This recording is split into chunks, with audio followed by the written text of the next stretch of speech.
સંખેડાના રતનપુર ગામે ખેતરના શેડે ચાલતા દારૂના કટિંગ પર પોલીસનો દરોડો ₹9,49,000ના મુદ્દામાલ સાથે 3 શખ્સો ઝડપાયા, એક વોન્ટેડ, એક ટ્રક ઝડપાઈ। સંખેડા તાલુકાના રતનપુર ગામની સીમમાં વિદેશી દારૂનું કટિંગ ચાલી રહ્યું હોવાની ચોક્કસ બાતમીના આધારે સંખેડા પોલીસે રેડ પાડી મોટી સફળતા મેળવી છે। પોલીસને બાતમી મળી હતી કે રમેશભાઈ ઈશ્વરભાઈ બારિયાના ખેતરના શેઢા પર દારૂનું કટિંગ થઈ રહ્યું છે, જેના આધારે ત્રાટકેલી પોલીસે સ્થળ પરથી એક ટ્રક અને વિદેશી દારૂનો મોટો જથ્થો ઝડપી પાડ્યો હતો।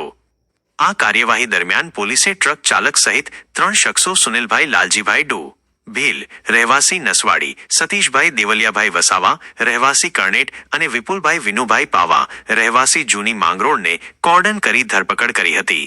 તપાસમાં બહાર આવ્યું હતું કે સુનિલ ભીલ આ દારૂ વેચાણ માટે લાવ્યો હતો અને સતીશ ભીલને આપ્યો હતો, જે જથ્થો સાવલીના ભાટપુરા ગામના શૈલેષભાઈ મગનભાઈ ચૌહાણને પહોંચાડવાનો હતો, જેને પોલીસે હાલ વોન્ટેડ જાહેર કર્યો છે।